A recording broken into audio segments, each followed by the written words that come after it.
কপালটা যে খারাপ সেটা আমি আগে থাকতেই জানতাম, কিন্তু এতটা যে খারাপ সেটা জানা ছিল না।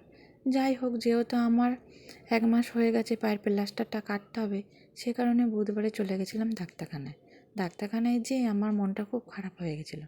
তার কারণ ডাক্তারবাবু বললো প্লাস্টার যে কাটবো, আমি কোনো জিনিসপত্র আনতে ভুলে গেছি, সব চেম্বারে রেখে এসেছি, তোমাকে রবিবার দিন কেটে দেবো। আমি বললাম রবিবার না, আমাকে আজকেই কেটে দিতে হবে, এখনও 4-5 দিন আমি রাখতে পারবো না, অসম্ভব। আমি এই কষ্ট করে 1 মাস রেখেছি। তো উনি বললো ঠিক আছে, আমি বলে দিচ্ছি, আপনারা বাড়িতে যেয়ে কেটে নেবেন।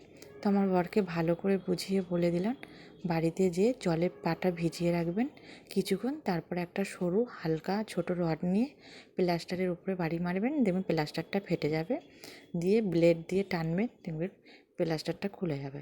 তো সেই মতোই বর করছিল। তো রড তো পাইনি, কী একটা নিয়ে ঠুকছিল, আমি নিজেও জানি না।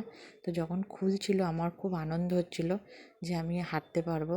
তো সত্যি কথা বলতে খোলার পর আমি না একদমই হাঁটতে পারছিলাম না, আর পায়ে ব্যালেন্সও রাখতে পারছিলাম না। ডাক্তারবাবু বলেছিলেন যে পাটা খুললেই আপনি হাঁটতে পারবেন না, সময় লাগবে। যেহেতু কোনো দিন আমার জীবনেও হয়নি, সেই কারণে আমার কোনো অভিজ্ঞতাও সেরকমভাবে ছিল না।